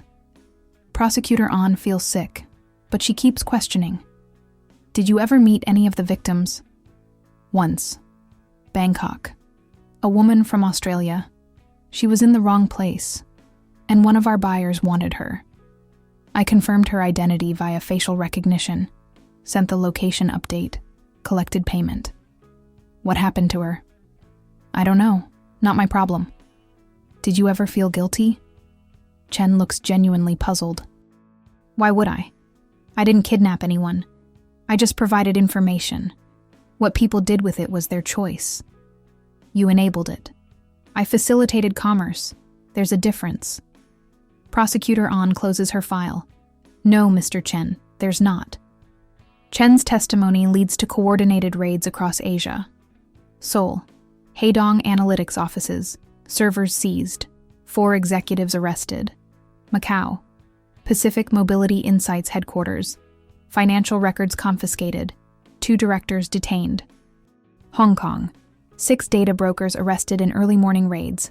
The media coverage is global. International Data Trafficking Network, dismantled, dozens arrested. Tech industry faces reckoning after landmark case. Victims finally get justice. Aisha watches the news in her apartment, crying. Not because it's over. It's not. There will be more networks, more criminals, more victims. But because today, right now, 63 women have justice. 63 families have answers. And that's something. Hyunjin calls. Did you see? Yeah. We did it. No, you did it. I just started it. Then let's call it a collaboration. She laughs, wet and tired. Deal. There's going to be a trial. They'll need you to testify. I know. It could take months, maybe a year. I'll stay. In Korea? Where else would I go? This is where the fight is. Hyunjin is quiet for a moment. Aisha, you don't have to keep fighting. You've done enough. Have I? There are still networks operating, still women being targeted. The work isn't done. It's not your job to save everyone. Maybe not, but it's my job to try. He doesn't argue. He's learning that Aisha Howard doesn't need saving. She needs support. Then I'll help, he says. You have a company to rebuild. I can do both. Hyunjin, I'm not backing out. You're stuck with me. She smiles despite herself. You're persistent. You're worth it. The words hang between them. Aisha wants to deflect, to joke, to change the subject. Instead, she says, thank you. For what? For not giving up. On this. On me. I'll never give up on you. Don't make promises you can't keep. I'm not. 6 months later, Aisha holds her first gallery exhibition in Seoul. The series is called Invisible in Transit. 47 photographs. Women traveling alone. Faces partially obscured, always in motion. Airports, train stations, buses, streets. Beautiful, haunting, anonymous. Each photo has a caption, not names, just data points. Solo traveler, age 34, hotel check-in 9:47 p.m., no local contacts. Location data sold 14 times, $847 total value. Status, missing since March 2023. The exhibit is packed. Journalists, activists, students, survivors. Hyunjin arrives late, stands in the back. He watches Aisha give a speech. These women were invisible until they weren't. Until someone decided their data was worth money. Until someone decided their lives were worth less. This exhibit is my way of saying, I see you, we see you, and we won't let you be invisible again. Applause. Afterward, Hyunjin approaches. It's powerful. Thank you. How are you? Better. Therapy helps. So does this. She gestures to the gallery, creating something instead of just destroying. You didn't destroy anything. You exposed what was already broken. She smiles. That's a generous interpretation. It's the truth. He pauses. I have something for you. He hands her an envelope. Inside, a check. Not to her. To a foundation she's never heard of. What is this? The Invisible Travelers Foundation. It provides legal aid, therapy, and financial support to victims of data trafficking. The initial funding is 100 billion won. Half from the company, half from my personal assets. Aisha stares at the check. Hyunjin? You said creating was better than destroying. I'm trying to learn. I don't know what to say. Say you'll help me run it. Part-time. When you're ready. She looks up at him. You want me to work with you? I want you to lead it. I'll fund it. You'll shape it. Why? Because you understand what they need. And because I trust you. Aisha's eyes sting. I'll think about it. That's all I'm asking. They stand in the gallery, surrounded by faces of women the world tried to forget. And for the first time since the ocean, Aisha feels something other than fear or fury. She feels purpose. 3 weeks later, Aisha goes back to Hyundai Beach. It's early morning again. The same time she ran into the water. The same light. The same cold wind. Hyunjin offered to come with her. She said no. This is something she needs to do alone. She stands at the waterline, toes in the foam. The sea is calm today. Almost gentle. She remembers the terror. The pull of the current. The weight of the backpack. The certainty that she would die. She remembers Hyunjin's arm across her chest, dragging her to shore.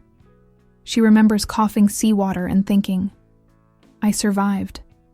But survival isn't the same as living. For 6 months, she's been in survival mode, testifying, fighting, proving she wasn't lying, proving she mattered, proving the women in Ocean Eyes mattered. She's so tired of proving. Aisha takes off her shoes, rolls up her jeans, and walks into the water. Ankle deep, knee deep. The cold bites, but she doesn't run. She stands. A wave rolls in, pushes against her legs. She lets it. Another wave. Another. She's not running. She's not drowning. She's just here. I'm not afraid of you anymore. She whispers to the sea. It doesn't answer. It just keeps moving. Relentless and indifferent. And that's okay. She turns and walks back to shore. On the beach, sitting on a bench she didn't notice before, is Hyunjin. I thought you weren't coming, she says. I wasn't. Then I changed my mind. Why? Because I wanted to make sure you were okay. I told you I needed to do this alone. You did. And you did. He stands. I'm not here to save you. I'm here because I care. Aisha's throat tightens. That's new. For both of us. They walk along the beach in silence. Not touching. Not talking. Just walking. Finally, Aisha says, I'll do it. Do what? The foundation. I'll help you run it. Hyunjin stops. You're sure? No. But I'm doing it anyway. He smiles. A real smile, not the corporate one. Thank you. Don't thank me yet. I'm going to be difficult. I know. I'm going to challenge every decision. I'm counting on it. And I'm not doing this because of you. I'm doing it because of them. She gestures vaguely, meaning the women in the photos, the victims, the invisible. I know that too. They keep walking. The sun rises over the ocean, painting the water gold. Aisha thinks about the woman who ran into this sea 6 months ago. Terrified, desperate, alone. That woman is still part of her. But she's not all of her. She's more now, stronger, angrier, more purposeful, and maybe, ready to trust again. Not blindly, not easily, but consciously. Hyunjin? Yeah? Ask me. He knows what she means. Aisha Howard, when this is over, when the trials are done, when the foundation is running, when you've had time to heal, would you consider letting me take you to dinner? Not as allies, not as colleagues, just as two people who might want to know each other better. She looks at him, really looks, past the CEO exterior, past the privilege, past the mistakes. She sees a man who chose truth over comfort, who risked everything because it was right, who learned to listen instead of fixing. Yes, she says, I'd consider it. That's all I needed to hear. They walk back toward the city. Behind them, the sea continues its endless rhythm, indifferent, powerful, beautiful, and no longer something Aisha fears. The trials take another 8 months. 17 executives across 6 countries are convicted. Sentences range from 5 to 25 years. Fines total over $680 million. 3 companies are dissolved entirely. Chen Wei receives 25 years with parole eligibility in 18. He shows no remorse during sentencing. The Kang Group survives, restructured and smaller. Stock value stabilizes. Public trust slowly rebuilds. Hyunjin steps down as CEO after 18 months, transitioning to chairman of the board with limited operational authority. He focuses full-time on the Invisible Travelers Foundation. Aisha becomes executive director. They work side by side, not as savior and saved, but as partners with different strengths. She brings investigative expertise and survivor perspective. He brings resources and industry connections. Together, they help 287 victims in the first year. Legal aid, therapy, relocation assistance, job training, survivor networks. Not everyone heals. Some wounds are too deep, but everyone gets the chance. And that's the difference between a system that profits from pain and one that prioritizes people. One afternoon, Aisha receives an email from a woman in Melbourne. Subject: Thank you. Mims. Howard. I was one of the women targeted by Pacific Mobility. I was traveling in Thailand in 2023 when 3 men followed me for 2 days. I managed to get away by changing hotels and flying home early, but I never knew why they were targeting me. Your investigation explained everything. The foundation helped me get therapy. For the first time in 2 years, I'm sleeping through the night. Thank you for not giving up. Thank you for seeing us. Emma R. Aisha reads the email 3 times. Then she forwards it to Hyunjin with 1 line. This is why we do it. His reply is immediate. Yes. 14 months after the beach, Hyunjin and Aisha finally have dinner. Not at a fancy restaurant. At a pojangmatcha in Seomyeon, plastic stools and soju and grilled pork belly. This is your idea of a date? Aisha teases. You said you didn't want anything fancy. I said I didn't want you to show off. Then I'm nailing it. She laughs. They eat, talk about work, about the foundation, about a new case in Malaysia they're consulting on. Then Hyunjin says, Can we not talk about work? What do you want to talk about? You. Not the investigator, not the survivor. Just you. Aisha is quiet. I don't know if I know how to separate those things anymore. Then tell me something that has nothing to do with data trafficking or corporate corruption. She thinks. I wanted to be a National Geographic photographer when I was a kid. Why didn't you? Life. Money. My dad got sick. I needed stable income. Security analysis paid better than art. Do you regret it? I used to. Not anymore. The analysis skills are what let me crack Ocean Eyes. So maybe everything happened the way it needed to. Do you believe that? That things happen for a reason? No. I think terrible things happen randomly, and we create meaning afterward to survive them. Hyunjin nods. That's darker than I expected. You asked for honesty. I did. He pours more soju. My turn? Sure. I was supposed to be a doctor. My father wanted me to take over the company, but I wanted to save lives. What changed? He died. Suddenly. Heart attack. And suddenly I was responsible for 50,000 employees and their families. I couldn't walk away. Do you regret it? I used to. Not anymore. Because if I'd become a doctor, I wouldn't have been on that beach, and you'd be dead. Aisha's breath catches. That's not dark, she says quietly. That's the first time I've heard you acknowledge that you saved my life without making it about responsibility or duty. Because it's not anymore. It's just true. And I'm glad I was there. Me too. They hold each other's gaze. The moment stretches. Then Aisha says, I'm not ready. I know. I might not be ready for a long time. I know that too. But I like this. Talking. Learning who you are outside the crisis. Then let's keep doing this. Just this? For as long as you need. Aisha smiles. You're more patient than I expected. You're worth the wait. She reaches across the table, takes his hand. It's the first time she's initiated touch. His fingers close around hers. Gentle, steady. Thank you, she says. For what? For not rushing me. For seeing me. For letting me be complicated. You're not complicated. You're human, and that's enough. They sit like that, hands linked across a plastic table in a street tent, the city roaring around them. It's not a perfect moment, but it's real. And for the first time in years, Aisha thinks maybe, just maybe, she could build something good from the wreckage. Not because the trauma is gone. It never will be. But because she's choosing to live beyond it. 2 years after the rescue, Aisha publishes a book. Ocean Eyes, Inside the Data Trafficking Network's Hunting Travelers.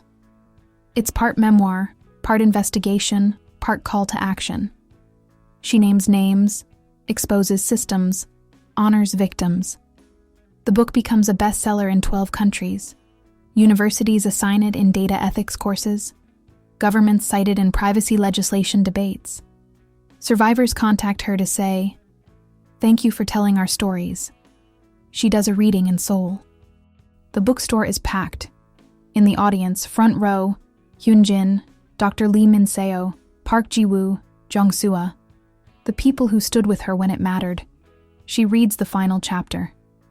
I used to think survival was the goal. Stay alive, stay hidden, stay small. But survival isn't living. Living is choosing, every day, to show up as your full self, even when the world punishes you for it. Living is turning pain into purpose, fear into fuel, silence into testimony. I didn't choose to be hunted, but I chose to fight back. And in fighting, I found something I thought I'd lost. Agency. The right to name my own story. To refuse the narratives others wrote for me. To say loud and clear, I matter. The women in these pages matter, and we will not be invisible anymore. Applause. Afterward, at the signing table, a young woman approaches, early 20s, nervous. Ms. Howard, I just wanted to say, thank you. I was trafficked 3 years ago, Bangkok. I got away, but I never told anyone. I thought it was my fault. Your book. It helped me realize it wasn't. Aisha takes her hand. It wasn't your fault. And you're so brave for surviving. Are you okay now? I'm getting there. Some days are harder than others. But I'm here. And that counts. The woman nods, crying. Aisha hugs her. When the signing ends, Hyunjin is waiting outside. That was beautiful, he says. Which part? The part where you turned hell into hope. She leans against him just for a moment. I couldn't have done it alone. You could have. But I'm glad you didn't have to. They walk through Seoul, the city that almost killed her. The city that saved her. The city she now calls home. Hyunjin? Yeah? I'm ready. For what? To try. Us. For real. He stops walking. Are you sure? No, but I don't think I'll ever be completely sure. Trauma doesn't work like that, but I'm ready to try anyway. He cups her face in his hands. Then we'll try, together, at whatever pace you need. What if I mess it up? Then we'll figure it out. What if I have nightmares? Then I'll be there when you wake up. What if I'm too broken? You're not broken. You're healing. And healing isn't linear. Aisha kisses him. It's soft, tentative, full of everything she's afraid to say out loud. When they pull apart, she whispers, I don't know how to do this. Neither do I, but we'll learn. 3 years after the rescue, Aisha and Hyunjin return to Haeundae Beach at dawn. This time, they're not alone. Behind them, 43 women, survivors from the Foundation's programs. Different countries, different languages, different stories. All of them connected by one truth.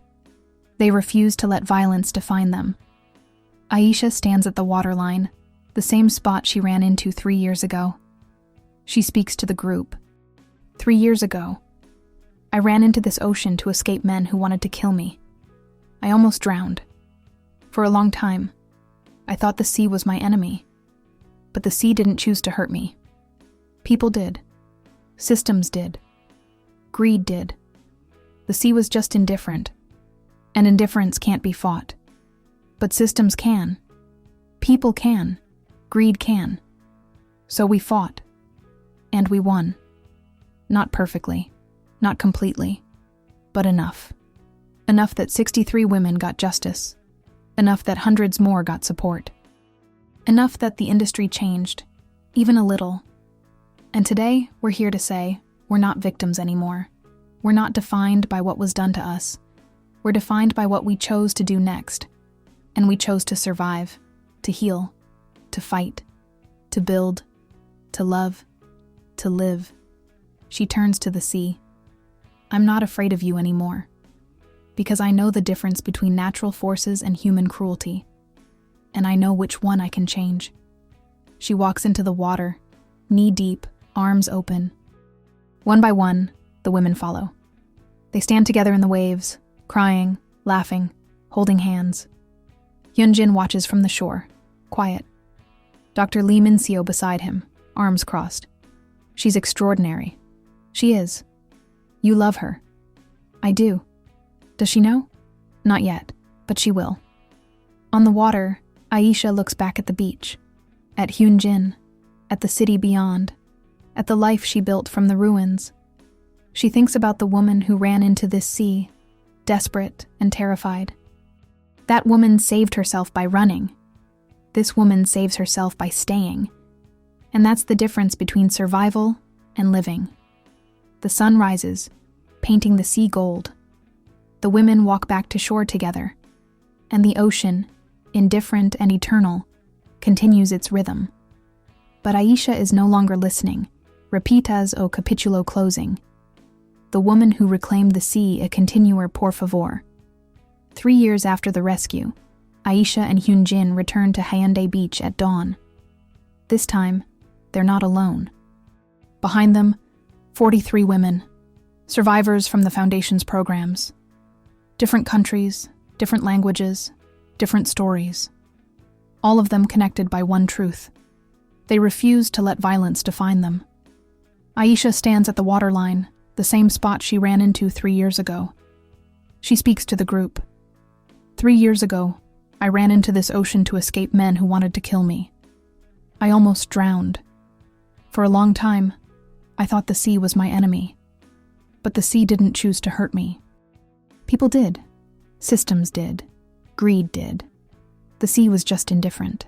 And indifference can't be fought. But systems can. People can. Greed can. So we fought. And we won. Not perfectly. Not completely. But enough. Enough that 63 women got justice. Enough that hundreds more got support. Enough that the industry changed, even a little. And today, we're here to say, we're not victims anymore. We're not defined by what was done to us.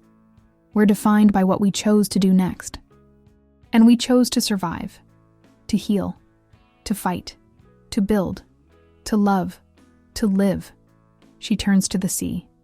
I'm not afraid of you anymore, because I know the difference between natural forces and human cruelty, and I know which one I can change. She walks into the water, knee-deep, arms open. One by one, the women follow. They stand together in the waves, crying, laughing, holding hands. The ocean foam swirls around their legs. Some women close their eyes, breathing deeply. Others splash water on their faces, baptizing themselves in their own courage. A woman from Manila speaks quietly. I was taken from a hotel lobby. They knew my room number, my checkout time, everything. I thought I was going crazy. How did they know? Your investigation gave me answers. Another woman, Australian accent. I blamed myself for 3 years. Thought I was careless, stupid. Now I know it wasn't me, it was them. They embrace. Strangers bound by shared trauma, now connected by collective healing. Hyunjin watches from the shore, quiet. Dr. Lee Min-seo beside him, arms crossed. She's extraordinary. She is. You love her. I do. Does she know? Not yet, but she will. Park Ji-woo approaches, phone in hand. Sajangnim, the foundation just received another grant application. A women's shelter in Jakarta wants to implement our digital safety protocol.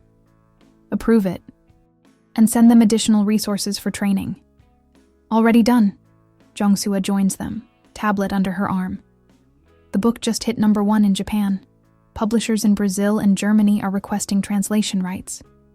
Direct all proceeds to the foundation's victim fund, Aisha had told them months ago. I don't want to profit from their pain. On the water, Aisha looks back at the beach, at Hyunjin, at the team who became her family, at the city beyond. Seoul, with its gleaming towers and ancient palaces, its contradictions and possibilities. She thinks about the woman who ran into this sea, desperate and terrified. That woman saved herself by running. This woman saves herself by staying. And that's the difference between survival and living. The sun rises, painting the sea gold and pink and orange. Colors of hope, not fear. The women walk back to shore together, helping each other navigate the foam and rocks. And the ocean, indifferent and eternal, continues its rhythm. But Aisha is no longer listening to the ocean's indifference. She's listening to her own voice. And it's saying, loud and clear, I survived. I fought. I won. And I'm not done yet. The Invisible Travelers Foundation now operates in 11 countries. The Seoul headquarters occupies 3 floors in a building near City Hall, conference rooms named after survivors, a digital security lab, therapy rooms, legal consultation offices, a resource library in 9 languages. Aisha's office is on the top floor, floor-to-ceiling windows overlooking the city. Photos on the walls, every woman they've helped. 287 in the first year, 531 in the second, 742 so far this year. Not just numbers, names, faces, stories. She's in a video call with a survivor advocacy group in Manila when Hyunjin knocks on her door. 5 more minutes, she mouths. He settles into the chair across from her desk, content to wait. When she finishes, she closes the laptop and stretches. Long day. Good day? We secured funding for a new safe house network in Southeast Asia. The Philippine government is finally cooperating with victim identification protocols. And 3 more tech companies signed our ethical data pledge. That's extraordinary. It's a start. She looks at him. You didn't come up here just to chat. What's going on? He slides an envelope across the desk. What is this? Open it. Inside, a legal document. Invisible Travelers Foundation, Board of Directors appointment. Her name is listed as Executive Director and Board Chair. You're giving me full control? She asks. It was always yours. I'm just making it official. Hyunjin, you funded this. You built it. No, you built it. I just wrote checks. There's a difference. Aisha stares at the document. Why now? Because you don't need me anymore. The foundation is sustainable, well-funded, internationally recognized. You have a team you trust, and I don't want you to ever think your authority depends on my approval. You're not leaving, are you? Not unless you want me to. But I'm stepping back. Advisor role instead of co-director. Your vision, your leadership, your foundation. She's quiet for a long moment. Thank you. For what? For understanding that the greatest gift isn't control. It's trust. He smiles. I learned that from you. That evening, Aisha receives a call from Prosecutor An. Ms. Howard, I wanted to update you personally. The final appeals were denied. All 17 convictions are upheld. Chen Wei will serve at least 18 years. The others, 5 to 25. Aisha closes her eyes. It's really over. This case is. But you know there are others. I know.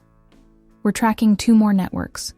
Smaller operations, but same model. And you'll expose them. Every single one. Prosecutor An's voice softens. Ms. Howard, I've been a prosecutor for 19 years. I've seen hundreds of victims. Most stay silent. Some testify once and disappear. But you built an empire of accountability. You didn't just seek justice for yourself. You created pathways for others. I had help. You had allies. But the courage was yours. After the call, Aisha sits in silence. She thinks about the women who didn't survive. The ones whose names she knows, and the countless others lost to statistics. She thinks about Emma in Melbourne, the young woman at the book signing, the 43 women on the beach. Justice is incomplete. It always will be. But it's more than there was before. And tomorrow, she'll keep building. 6 months later, Hyunjin asks Aisha to dinner. Not at a pojangmatcha this time. At a rooftop restaurant in Gangnam, the city spread below them like a field of stars. This is fancy, Aisha says, eyebrow raised. You trying to impress me? Is it working? Maybe. They order. Wine, seafood, dessert. They talk about work, about the foundation's expansion into Latin America, about a documentary filmmaker who wants to adapt Ocean Eyes into a series. Then Hyunjin says, I have a question. Okay. Do you remember what you said 3 years ago, when I asked if you'd consider dinner with me? I said yes. You said you'd consider it. There's a difference. She laughs. Fair point. Well, we've had dinner approximately 47 times now. Movies, museums, long walks, late-night phone calls. We've built a foundation together, published a book, changed international policy. And I think, correct me if I'm wrong, we've moved past considering. I'd say that's accurate. Good. Because I have another question. He doesn't kneel, doesn't pull out a ring, just looks at her with absolute clarity. Aisha Howard, I love you. I love your courage, your fury, your refusal to accept injustice. I love that you challenge me, that you make me better, that you never let me take the easy path, and I want to spend the rest of my life being worthy of you. Will you marry me? Aisha's breath catches. She thinks about the woman who ran into the ocean, who trusted no one, who built walls so high nothing could reach her. She thinks about the journey since, the fear, the fights, the slow, painful process of learning to trust again. I have conditions, she says. Name them. I keep my own name. Obviously. I keep full control of the foundation. No joint decisions just because we're married. Agreed. And if you ever use your money or influence to override my choices, this ends. Immediately. Understood. I'm serious, Hyunjin. I will not be controlled. Not by you, not by anyone. I know. That's why I'm asking. Because you're not someone who can be controlled. You're someone who chooses. And I want you to choose me. Aisha looks at him. Really looks. Past the CEO exterior, past the privilege, past everything. She sees a man who jumped into the ocean without hesitation. who dismantled his own empire for truth, who learned to listen instead of fix, who loves her not despite her sharp edges, but because of them. Yes, she says. Yes? Yes, I'll marry you. He kisses her, slow, deep, full of promise. When they pull apart, she's crying. Happy tears? He asks. Complicated tears. Happy, scared, grateful, terrified, all of it. That sounds about right. She laughs through the tears. I never thought I'd get here. Never thought I could trust someone this much. You earned that trust by being brave enough to try. We both did. They marry 6 months later. Small ceremony. 50 people. Haeundae Beach at sunset. Dr. Lee Min-seo stands as Aisha's witness. Park Ji-woo as Hyunjin's. Aisha wears a simple white dress, barefoot in the sand. Hyunjin in a suit, no tie. The officiant asks if they've prepared vows. Aisha speaks first. 3 years ago, you pulled me out of this ocean. I was drowning, terrified, certain I was going to die. You didn't know me. You had no reason to risk yourself, but you ran into the water anyway. That moment changed my life. Not because you saved me, though you did, but because you showed me that people can choose courage over comfort, truth over convenience, justice over profit. You dismantled your own empire because it was the right thing to do. You stood beside me when it would have been easier to walk away. You never tried to fix me, control me, or diminish me. You just saw me, all of me. The broken parts, the angry parts, the parts that don't trust easily. And you loved them anyway. I don't know what the future holds. I don't know if I'll ever stop having nightmares, stop looking over my shoulder, stop waiting for the next crisis. But I know I want to face it with you, because you make me braver. You make me believe that love doesn't have to be a cage. It can be a foundation, a choice we make every day. So yes, Kang Hyunjin, I choose you, today and every day after. Hyunjin's voice is steady, but his eyes are wet. Aisha, the first time I saw you, you were running for your life. The second time, you were fighting for others. And every time since, you've shown me what real strength looks like. Not power over people, but power in service of justice. You taught me that legacy isn't what you build. It's what you're willing to destroy to build something better. You taught me that love isn't about protection. It's about partnership. And you taught me that the most courageous thing anyone can do is keep choosing hope, even when the world gives you every reason not to. I don't deserve you. I probably never will. But I will spend the rest of my life trying to be the man you see when you look at me. The one who's brave enough to tell the truth, strong enough to admit mistakes, humble enough to learn, and devoted enough to stand beside you, no matter what comes next. I love you, Aisha Howard, and I will choose you every single day for the rest of my life. They exchange rings, simple bands, no diamonds, no ostentation. The officiant pronounces them married. They kiss as the sun sets over the ocean, painting the sky in shades of gold and crimson. The 43 women from the foundation stand and applaud, and the sea, witness to both trauma and triumph, continues its eternal rhythm. The Invisible Travelers Foundation is now in 23 countries. They've helped over 3,000 survivors, trained 10,000 hotel staff in victim identification, partnered with 15 governments on data privacy legislation, shut down 6 trafficking networks. Aisha's book is required reading in 200 universities. A documentary series won 3 Emmy Awards.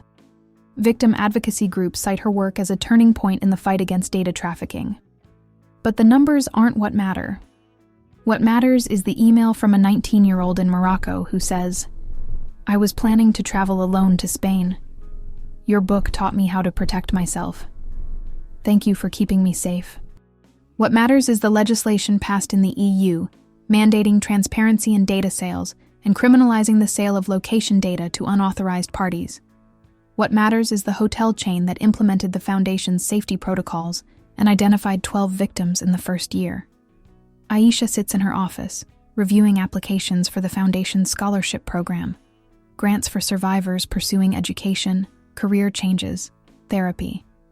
Hyunjin enters with coffee. You've been here since 6 a.m. Big day. Board meeting, grant approvals, interview with CNN. You need to rest. I'll rest when the work is done. The work is never done. That's the point. She smiles. Then I guess I'll never rest. He sets the coffee on her desk, kisses her forehead. How about a compromise? Finish the board meeting, then we take the weekend off. No emails, no calls, just us. Where? Jeju Island, beach house, books, wine, terrible cooking. Your cooking or mine? Both. Equally terrible. She laughs. Deal. That night, lying in bed, Aisha stares at the ceiling. You okay? Hyunjin asks. I was thinking about the women we couldn't save. The ones who died before we exposed the network. You can't save everyone. I know, but it still hurts. That's how you know you haven't lost yourself. The day it stops hurting is the day you've become what you fought against. She rolls to face him. Do you ever regret it? Giving up the company, the power, the legacy your father built? Never. My father built infrastructure. I'm building something better. Accountability. And I'm doing it with the woman I love. That's a legacy I'm proud of. She kisses him. I love you.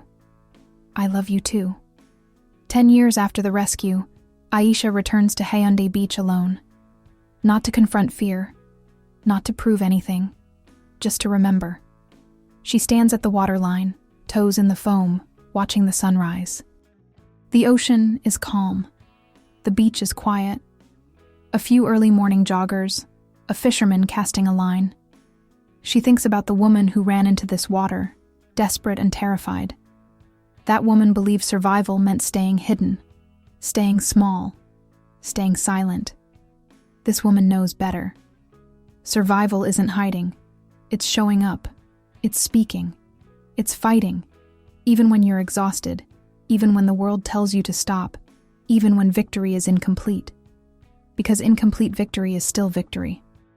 Because every woman saved is a world changed. Because silence protects abusers, and she will never be silent again. Her phone buzzes. Text from Hyunjin. Come home. I made breakfast. It's only slightly burned. She smiles, texts back. On my way. One more look at the ocean. Thank you, she whispers, for almost killing me. Because surviving you taught me I could survive anything. She turns and walks away from the water. Behind her, the sea continues its rhythm. Indifferent, eternal, powerful, but no longer feared. Because Aisha Howard learned the most important lesson of all. The ocean didn't define her.